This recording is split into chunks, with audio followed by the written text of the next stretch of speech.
The topic of whether Nathan Drake is a legitimate fighter or not has sparked quite an engrossing amount of division within the Uncharted community, with a large faction torn on whether he's just a basic brawler, an equally as large group torn on whether he is trained or not, and a small group who views Nate as self-taught.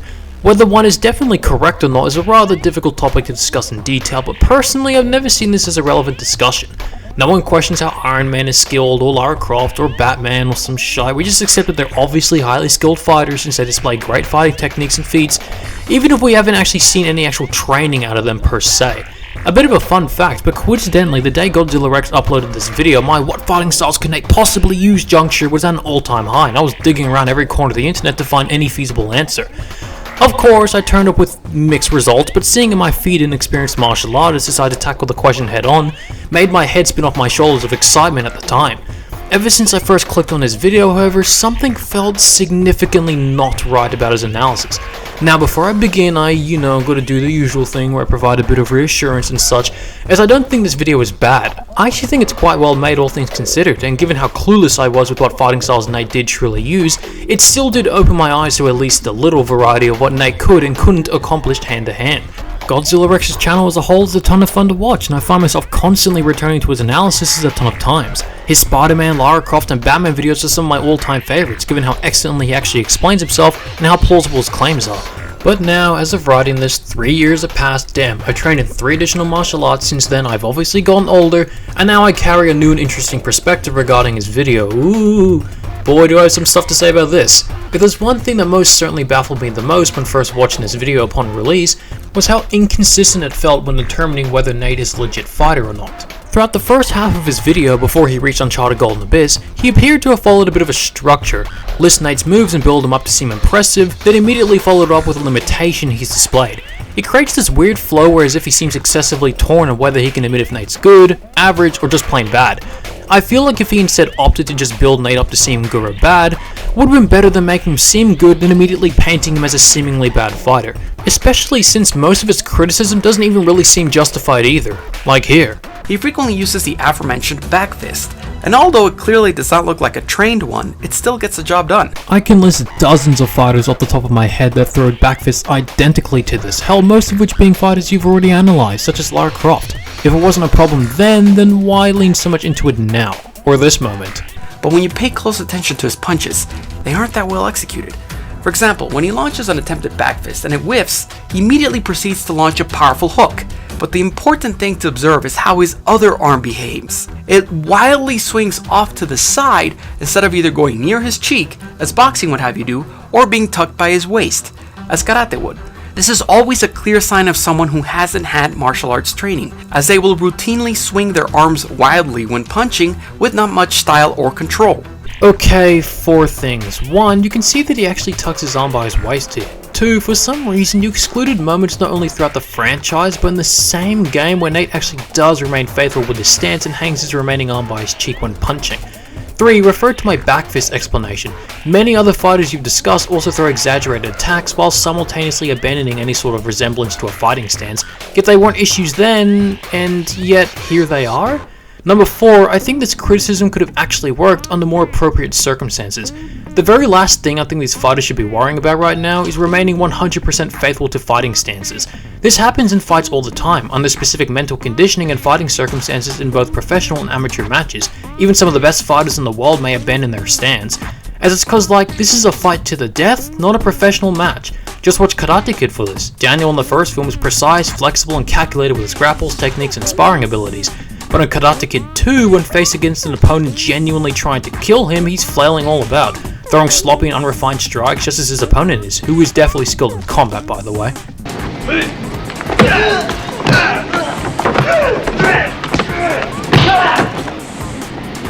He's not bad. He's Sato's number 1 student. So I find this criticism all the more unnecessary, as it's pretty inevitable for a fighter to drop their stance at times in combat, both in and out of fiction. If this were a tournament, then perhaps criticism as precise as this is warranted, but as it stands, I just feel like it's taking it a bit out of context. Then there's also this moment. This is actually an excellent setup for a double leg takedown. Note how he is diving towards the lead leg. This is because you never want to dive towards the other leg, as your opponent can easily counterattack. However, right after this perfect setup, he goes right back to his theatrical tendency as he opts to throw this guy over his head with seemingly superhuman strength. Again, I just feel as though this moment blows it quite out of proportion and doesn't seem fair to assess at all, as instead of judging Nate based off what he could have done, why don't you judge him based off what he actually did instead? As you could legit use that argument for any move any character throws. Like right here, he throws a punch, well why didn't he throw a 360-degree jump spinning hook kick instead? Rather than judging him based off what he could have done, why don't you judge him based off what he was actually trying to do, and not a move he's never displayed before and likely wouldn't even actually use. If he perhaps failed to execute this launch, then a critique could be justified, but as it is, it just comes across as more unwarranted criticism. I know why he'd do this, however, as he is essentially tackling a different approach in this video when analysing Nate compared to his other fighters. Just listen to this moment here. Also, there are various degrees of knowing a fighting style, and although one may know elements of something, this doesn't mean I'm saying the fighter I'm talking about is a master in every style I mention, and this especially applies to Nathan Drake, but we will get to that later. He's very clearly already made up his mind with where he sits on Nate in terms of skill and practicality, and so these examples are used to serve as point of how Nate is good, but certainly not excellent. But as I argued beforehand, his criticism seems so selected to justify his claims to the point where his argument just comes across as monotonous and unfair. It doesn't help the fact that this video also seems so isolated compared to the rest of his channel. Like I said, he addresses specific moves Nate performs as excessive issues that weigh him down, but the same doesn't apply to other characters which he's analysed that displayed identical fighting moves. Like, okay, let's go back to the punch moment. Not only have characters like Spider-Man displayed way more unrefined but not only does he justify these attacks by pairing them to legitimate martial arts, unlike Nate who he claims does it due to being unskilled, but there's also the fact that Spider-Man's justification can legitimately be paired with Nathan as well. Spider-Man's punching style fits perfectly with his lucha libre background. Note how he doesn't really chamber the opposing hand when he punches, as you would see in Taekwondo, nor does he keep it by his face, as you see in boxing. Instead, it basically goes to wherever it needs to go to make it as theatrical as possible.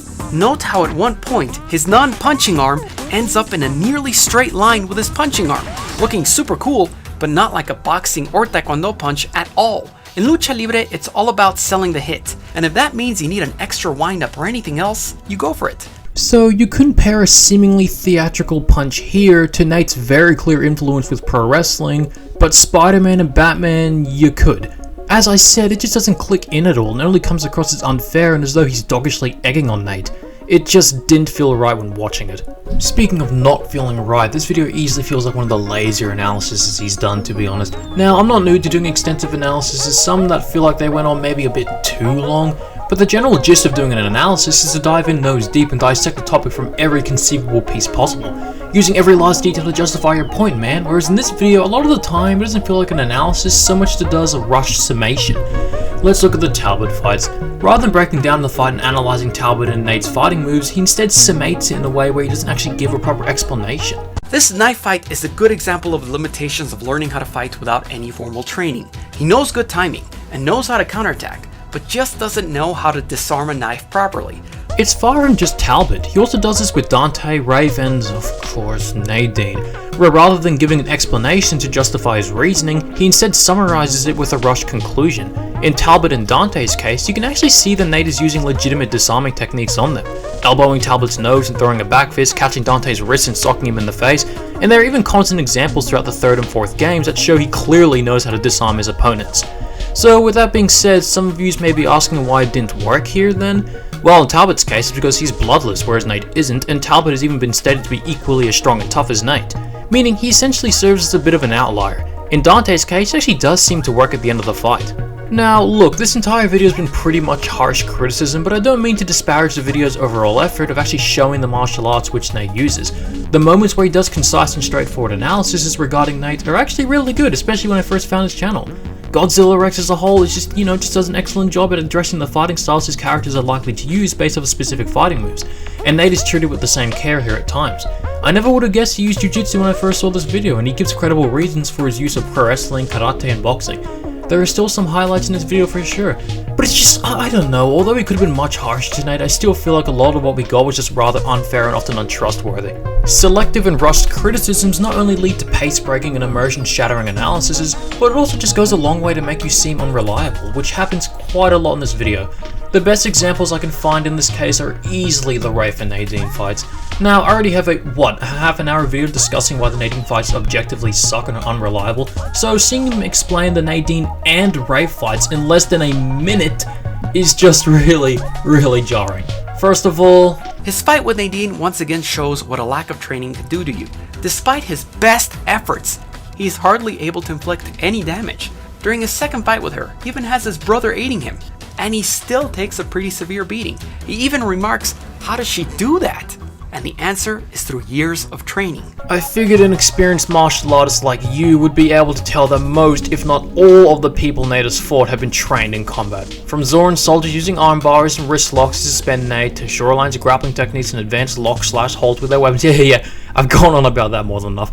To Talbot confirming that he and his men are elite British intelligence officers, Nadine is far from the only trained person Nate has fought. Even if we look beyond simple training, however, these fights essentially contradict Godzillarex's entire video as a result of him supporting these. Why didn't you mention Nate's exceptional reflexes here, which you directly addressed in the Uncharted 3 portion of this video, or his much wider variety of fighting moves somehow disappearing here?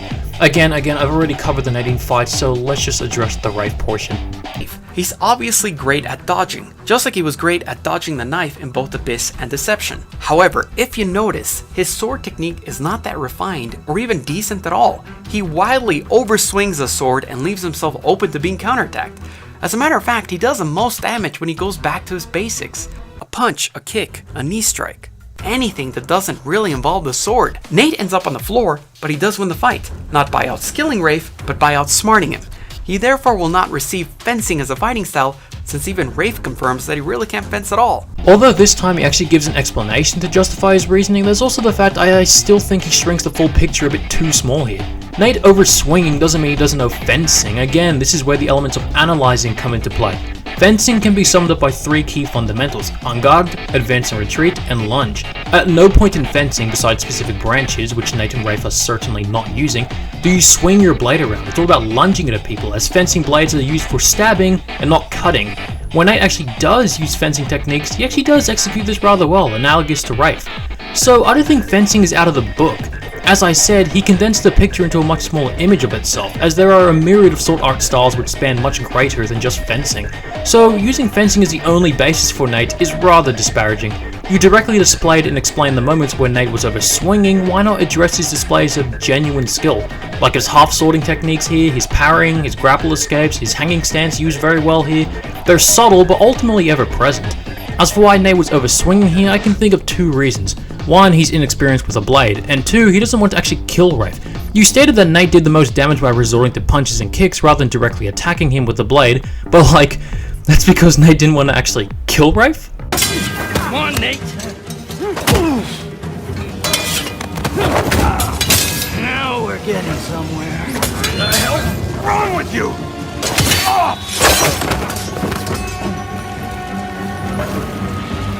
Come on, legend.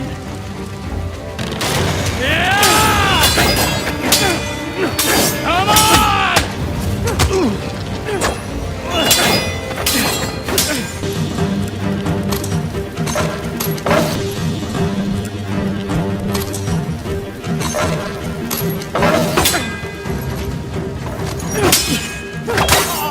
Hold still. I mean, if your intention was to kill, then you'd have to be exceptionally stupid if you didn't know how to properly kill someone with a sword, especially since Nate is attacking Rafe when he's stunned and literally open to a finishing blow. It's so obvious he wasn't trying to kill Rafe. Also, claiming Nate lost the fight since he ended up on the floor is so demeaning to the fact that Nate successfully outskilled and pinned Rafe against the wall, until Rafe took to his advantage that Nate wasn't looking to kill him. I mean, why else do you think Rafe said this? Now that's the Nathan Drake I hear so much about. Alright. And then proceeds to play possum to pin him. It's because he knew for a fact he couldn't defeat him with the sword. It's also evident in small details, like how Rafe transitions from confident, quick, and almost cocky parrying moves here, to timid, clunky, tucking his head in and lifting his other arm in fear parrying once Nate actually starts trying here. Furthermore, there's a distinct difference when Nate swings here compared to here, as he doesn't overswing this time. Instead, he refines it and even catches it with his remaining hand to overrun Rafe with repeated and refined attacks, in sharp juxtaposition to before. Why is this? Well, because Nate's had enough. He's not holding back anymore and is genuinely trying to subdue Rafe this time around. Just look at these power moves when he's grounded, even using hanging stances throughout the fight. As for this, since even Rafe confirms that he really can't fence at all. It's called a monologue. Villains do it quite a lot. Just look at the cuts on him compared to me. I mean, I'm as clean as an unused soap.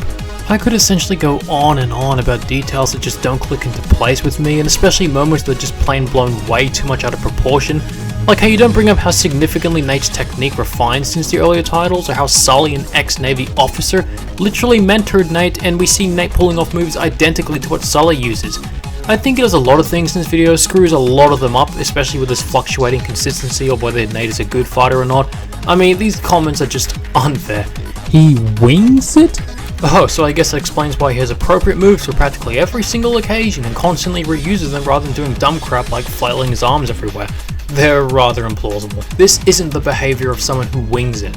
Also, like, I really don't understand this whole Chloe is a vastly superior fighter to Nate nonsense when legit like 85% of Chloe's moves are literally copied and pasted from Nate in Uncharted 4, but you know, what do I know. But overall, it's still a fairly solid time, and I certainly give it less crap than Death Battle's Nate vs Lara video, as I was using a ton of misguided information just downgrading Nathan to levels toddlers could compete against. As nice as it is seeing other people talk about Nate, it's annoyingly overshadowed by the recent trend of making Nate seem like a milquetoast supercilious brat whose feats are chalked up to more of an unfathomable abundance of plot armor or supposedly being superficially simple. Cause I guess killing armies is easy. I never understood the notion of Nate being a crap fighter when he fodderizes entire rooms of people at once, but well, you know, that's just the community now thanks to certain someone. We're at a new stage with Nathan now, aren't we? The treasure hunter's rough and tough exteriors only proceed to skin deep these days.